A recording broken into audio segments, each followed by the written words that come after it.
in the machine. And you were like, what? Take it. Like, what? And then I was like waiting for a ticket to come out. So I was like trying to give him the money, and then I was waiting for the ticket to come out. And I was like, I don't know what's going on. so he just took it and put it in himself. And I was like, oh. And then I turned around, and that Everyone was time looking there's a at lot of old people, and they're just looking at me. Like, what's going on?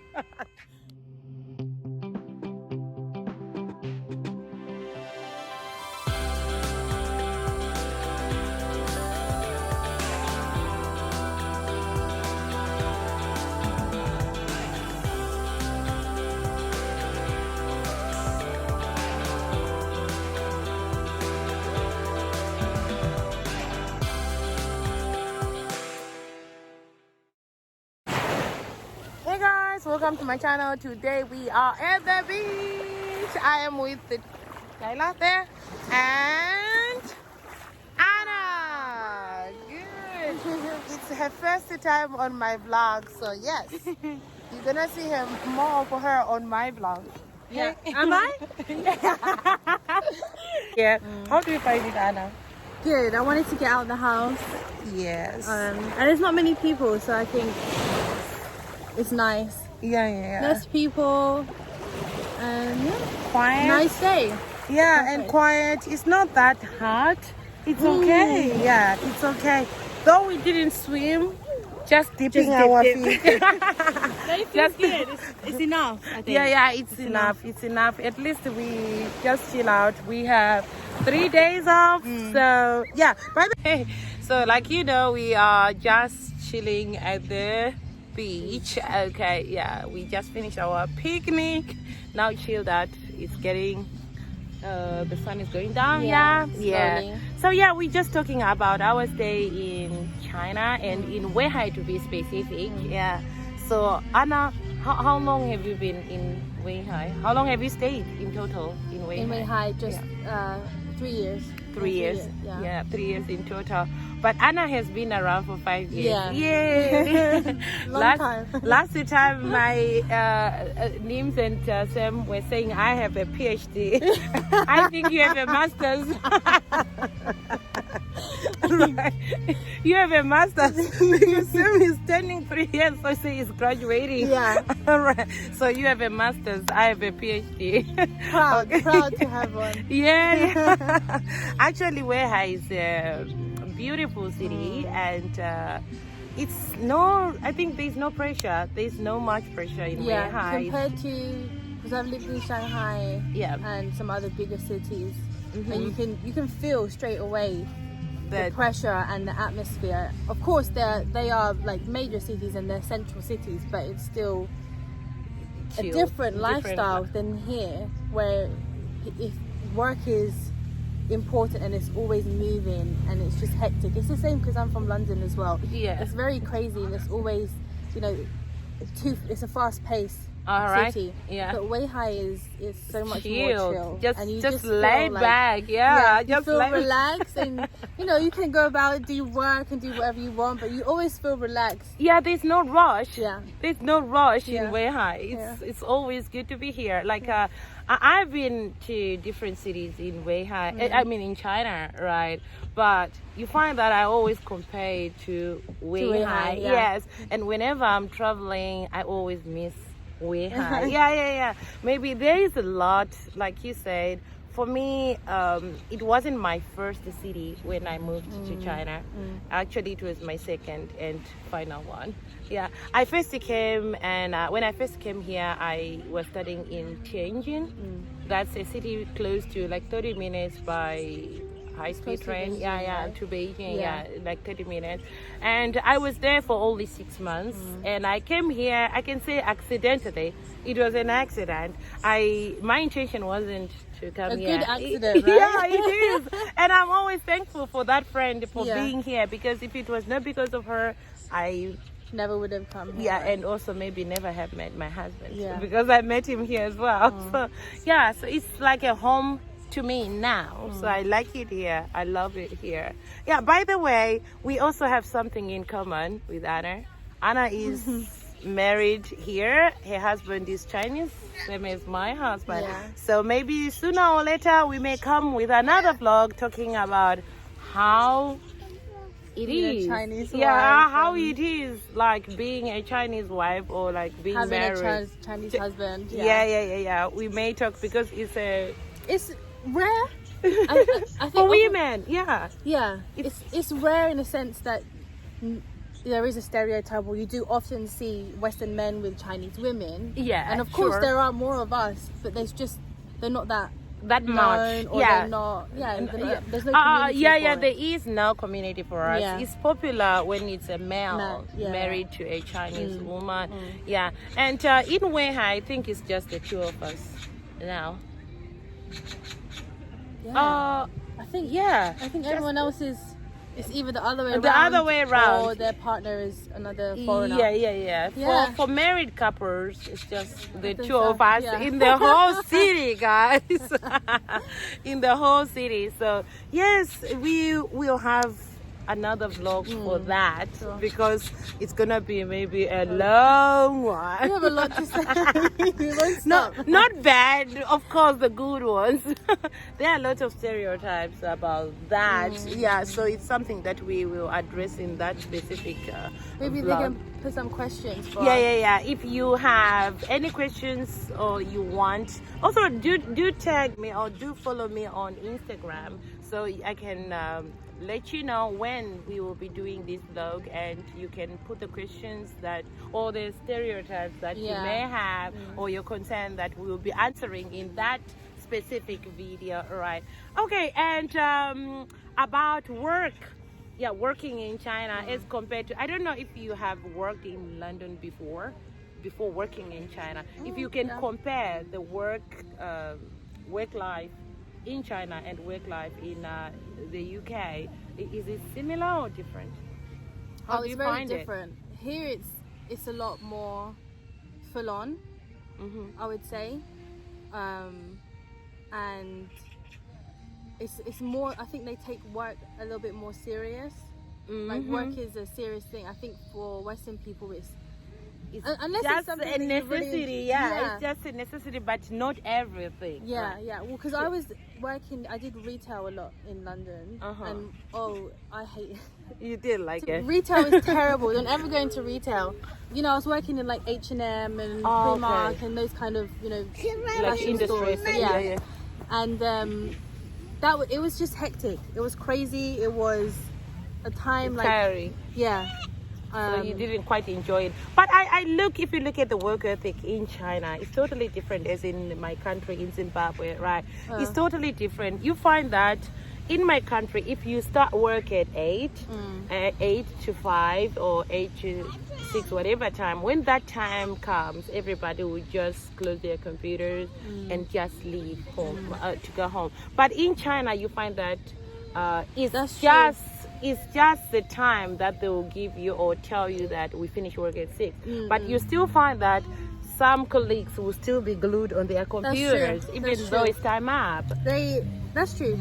Because when we finish work, we know, that's it. I'm done. I'm clocked out. That's my time. Yeah. That's all I'm gonna get paid for. Unless it's actual paid overtime. But here, people they'll come in early, extra early. They don't have to, and they'll leave really late. And it's no pay. No pay. But they just want to get the work done, or they want to finish something. Yeah, actually, I was kind of worried about that part of overtime and how it's paid and stuff like that.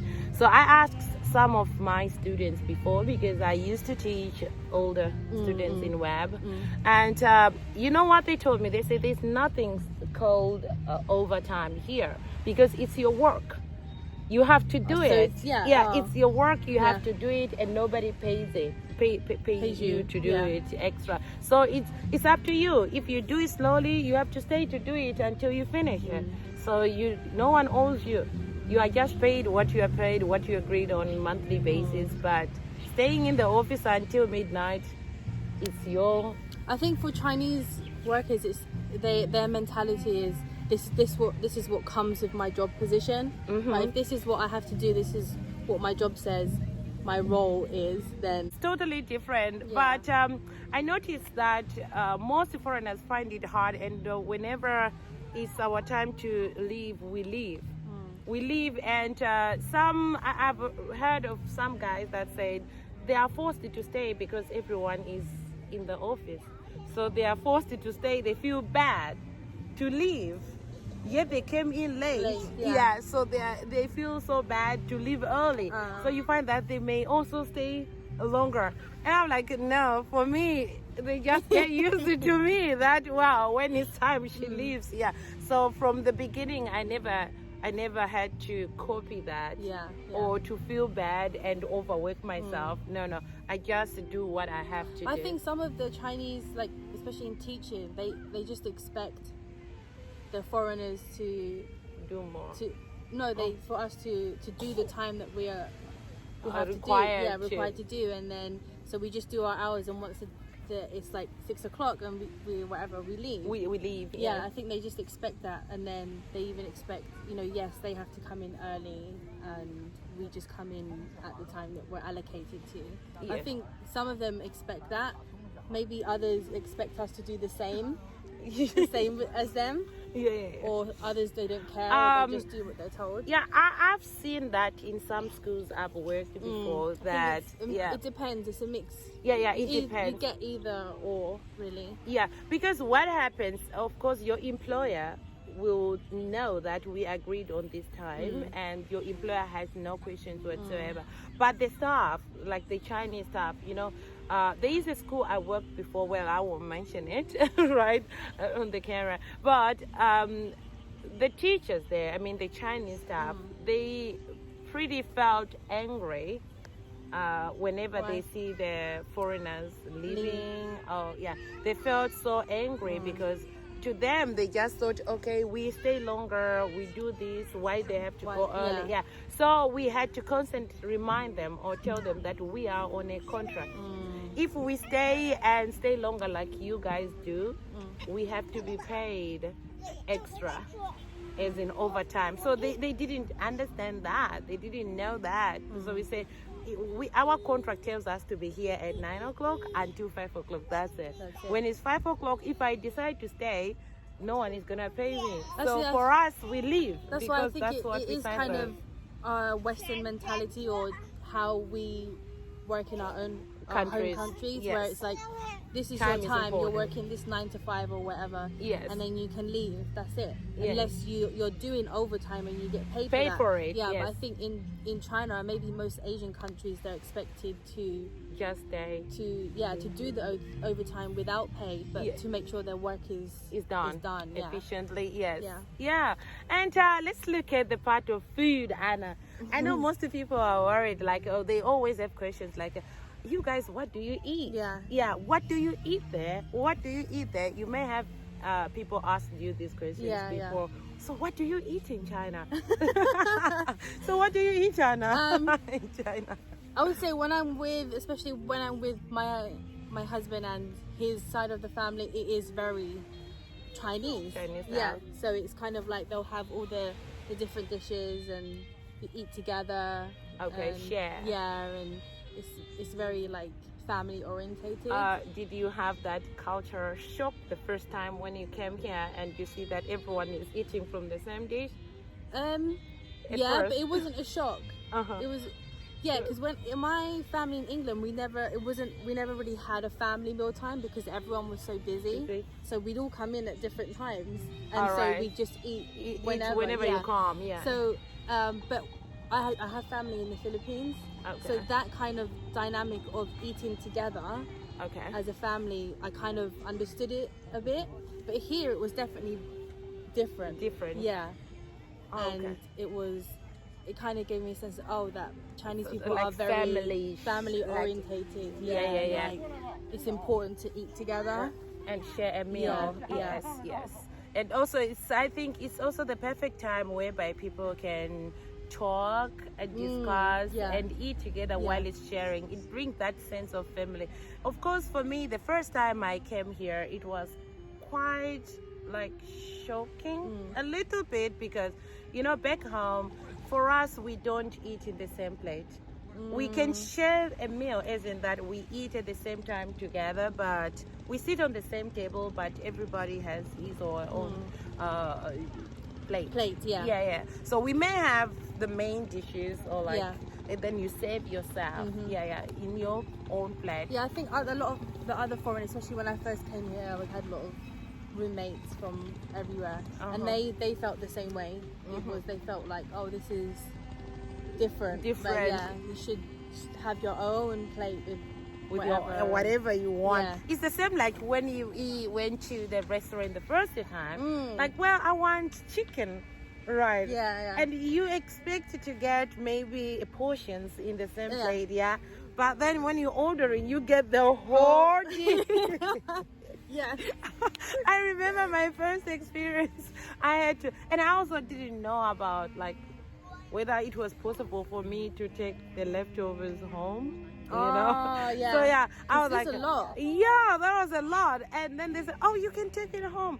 And I ate the leftovers for like 3 days because I ordered too much. I was like, I want chicken with vegetables and some other things. And then they all came in several. Oh yes, that was a lot. And I'm like, is this all mine? I was shocked because I was just used to, like, if I say I want chicken, you get everything like in one meal. So it was kind of different on that one.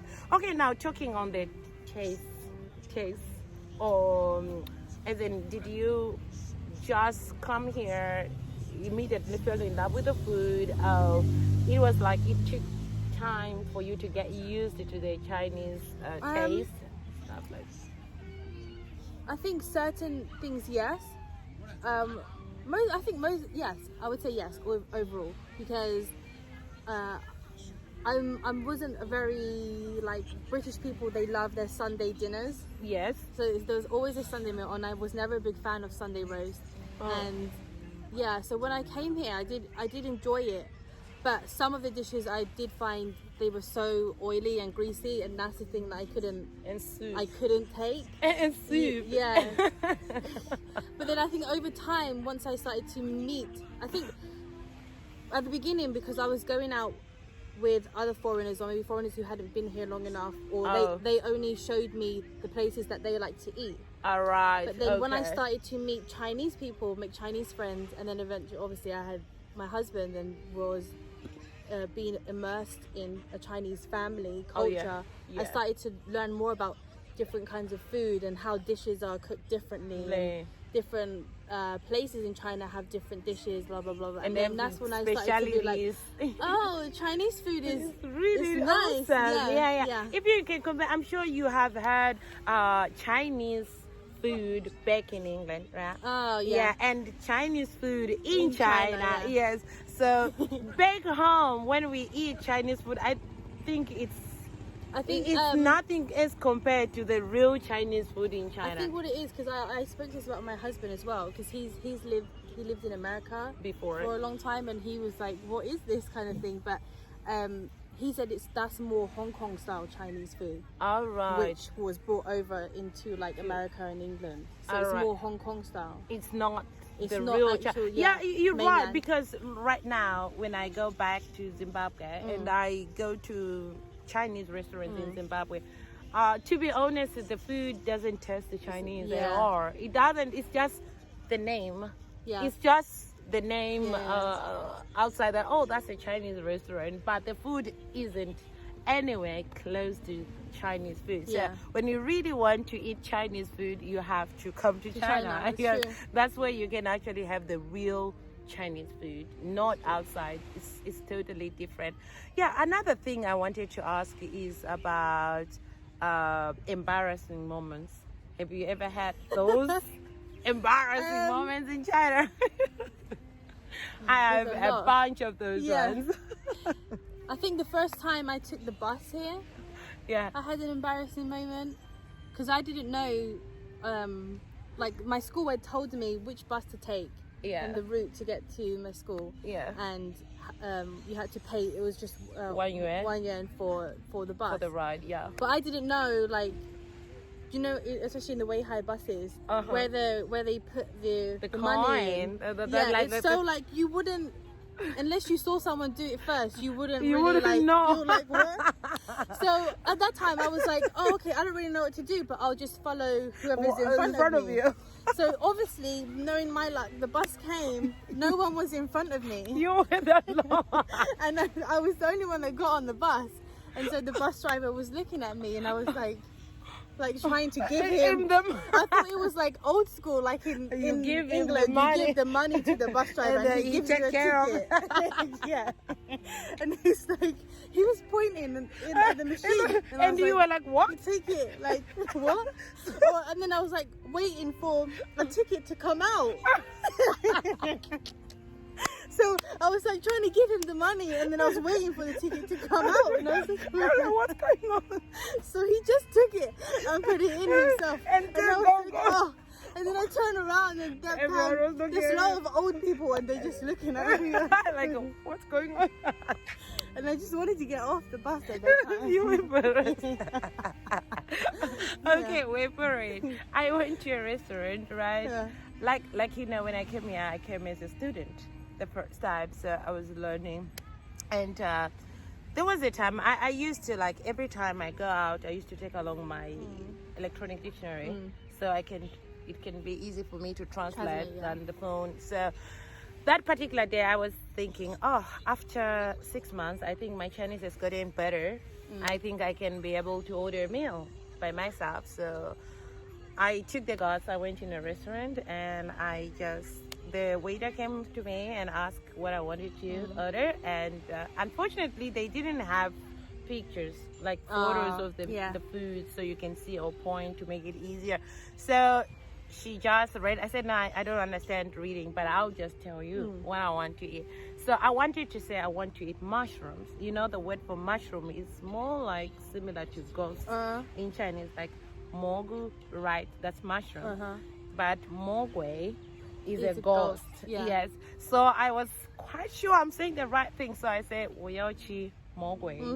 And the waiter was like, I said, yeah, 我要吃魔鬼. And I kept on repeating it. And I could see her face. Yeah, she was shocked. She was in shock. I said, 我要吃魔鬼. I ate it here before. I was even referring the previous time I came. And so I ate it here before. And she was like, no. And I said, oh my God. So what is it? So she showed me the pictures in her phone, and I said, yeah, this one. Then she was like, she realized it's mogu. I said, oh my God. Everyone in the restaurant was just looking at me with that shock, you know, like people were just looking at me like they were shocked. Like, she's coming here ordering for a ghost in the restaurant. I was so embarrassed. I was so embarrassed that day. Yes, I did go ahead and have my meal, but I was so embarrassed. It's one embarrassing moment, but I had lots of those. I had lots of those. Okay, so if you are to choose, would you choose another city apart from Weihai? If you choose a place to live forever in China, which city would you choose? I mean, I do like Shenyang. Okay. Oh, this is hard. I don't know. If it was for me, I would like to stay in Weihai. But family, yeah. And I know with my husband's side, it's too far, and Shenyang and Dongbei is where they are more comfortable, and where they're mostly at. So if for that reason, then yes, I would choose Shenyang. But if it was just me by myself, then I would stay in Weihai. Yeah, I understand. Now when family is involved, where family is where you better be. I understand. It's the same. Luckily my husband is local here. So maybe moving to another city, I don't know what would have happened, but for now we just here in Weihai. But I think I would, if it was me by myself and I had moved to Shenyang by myself, I think I would probably just end up coming back to Weihai. The fact that I had someone to easily show me the ropes and like where around the city, I think that's what made me a bit more comfortable. But overall I would just stay. It's Weihai.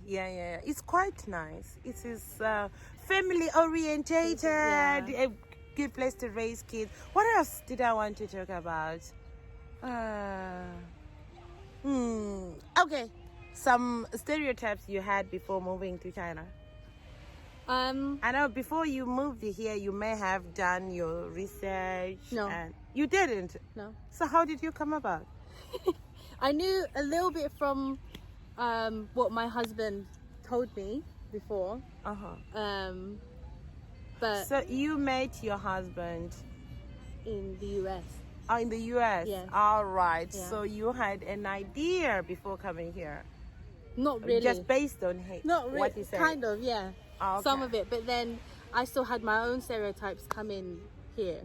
Like, all Chinese people are rich. Are rich? Yeah.